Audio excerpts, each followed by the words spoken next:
and welcome to this edition of Ask the Expert. My name is Paul Fanning and I'm manufacturing management. I'm here today with Kristina Beadle, who is ESG Director of Inspired PLC. Hello, Kristina. And first of all, I wonder if perhaps you could maybe give us an introduction both to yourself and to Inspired. Yes, hi there, Paul. I'm an ESG director here at Inspired PLC. I sit under Inspired's ESG consulting division.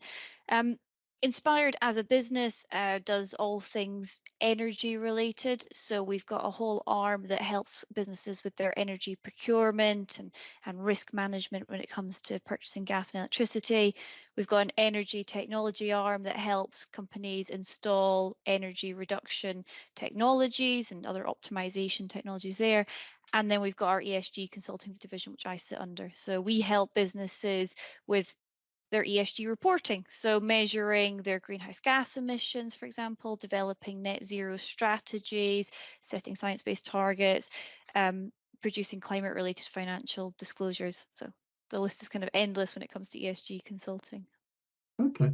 Well, perhaps maybe we could start with the basics. What does net zero actually mean? Yes, which is a very good question.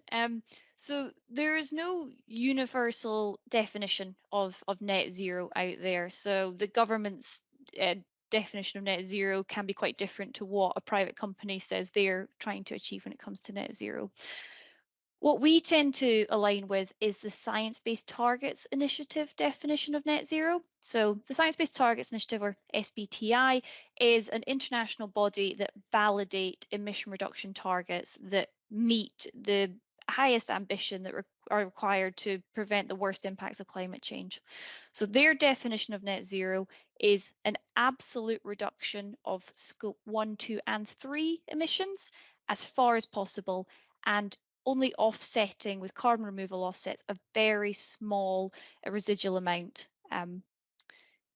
So that's we align with that. So we try and help companies think about reducing emissions on an absolute basis rather than going straight to offsetting. Okay. And what role do manufacturers have to play in terms of the journey to net zero?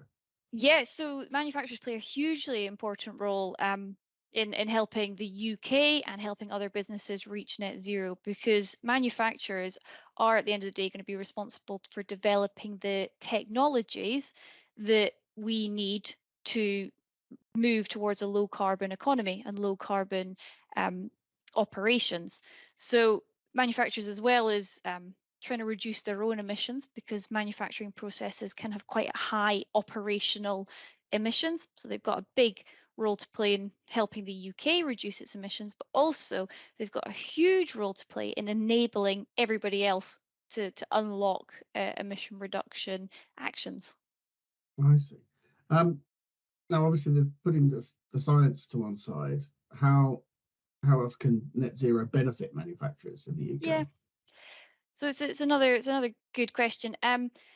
So in terms of net zero, it's something that's being asked about by customers on a much more regular basis. So we see it coming up in tenders. So the UK government and the NHS, for example, have built in net zero questions to their tenders, but also private customers are asking their suppliers to start looking at this journey.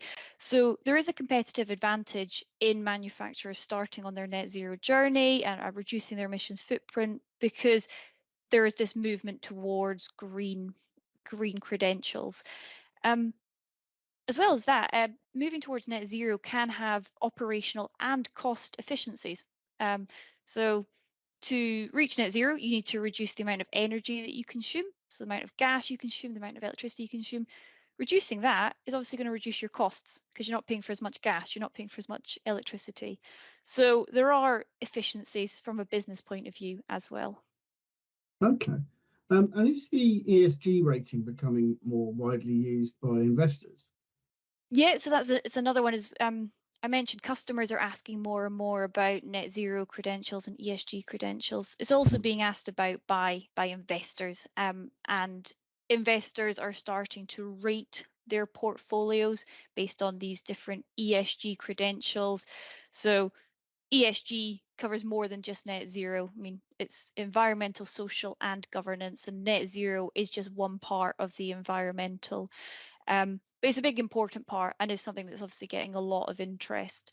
But yes, investors are starting to expect certain things when they're doing these ESG ratings, and having a net zero plan in place is becoming really important um, to get investor interest and to meet investor demands. Okay. And I guess this is the big one in a sense from viewers' point of view, is what should manufacturers take into consideration when they're starting their net zero journey? Yeah, so it can seem quite daunting when you look at it and you go, oh gosh, how do we get from what we're doing now, which might be nothing, to getting to net zero? And I would say it's a journey to get to net zero. You won't be expected to do everything right away, and you won't be expected to make big reductions in your greenhouse gas footprint right away.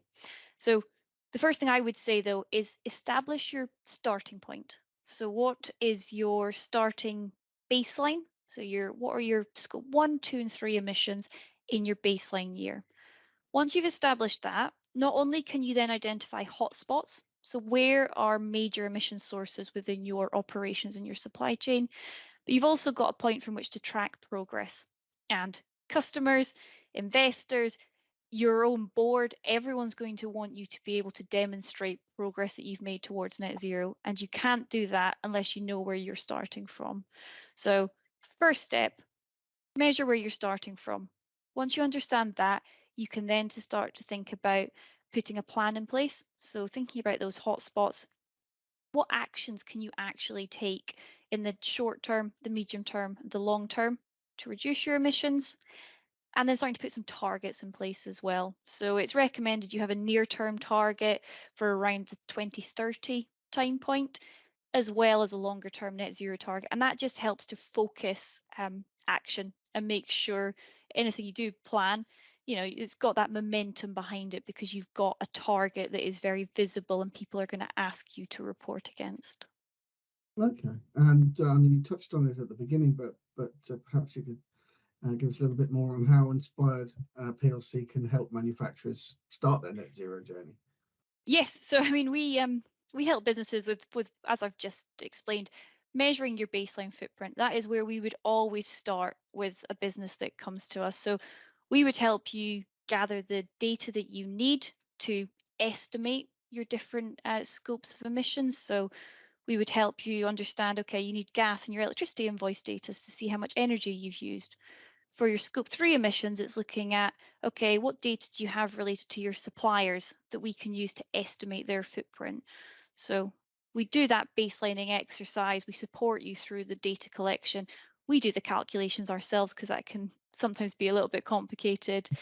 Um, and then a really successful thing we do with our clients, the net zero workshop. So once we've got that baseline emission, we sit down with the relevant team at your business and we talk about what it means. Where are the hotspots? We present a number of different target options for you to see which one you want to get buy-in from.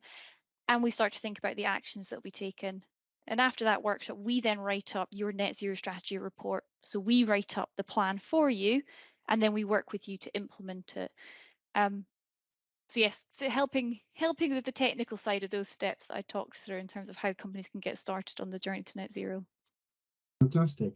And now perhaps finally, is there anything else manufacturers should know about net zero? Yeah, so I guess with manufacturers, it is going to be challenging. The manufacturing industry is in quite a unique position because of the emission sources that it has. So manufacturers have quite bespoke industrial processes that use fossil fuels, for example, and produce different greenhouse gases. So something that's going to be challenging for manufacturers is changing those operations and trying to do it in a commercial way, because net zero shouldn't come at the cost to a business being profitable. But I will say that there is also a lot of help out there for manufacturers. No manufacturing business is on its own in this journey to net zero. I mean, there is a manufacturing sector roadmap that has been put in place and is being discussed with the government. For example, there are subsectors, so different manufacturing subsector roadmaps as well, that can share ideas about different technologies and different processes that businesses are trying out. So I would say don't be overwhelmed by the task. You're in the same boat as a lot of other people, and there's a lot of people looking at this, and that's how we're really going to be successful, or how manufacturers are going to be successful in reaching net zero. It's going to be sharing learnings and working together to make the journey commercial and technically feasible. That's fantastic. Thank you very much. There's some great pointers there for our viewers. So it really just remains for me now to say thank you, Kristina Beadle from Inspired PLC, and thank you to all of our viewers. Thank you very much. Great, thank you very much.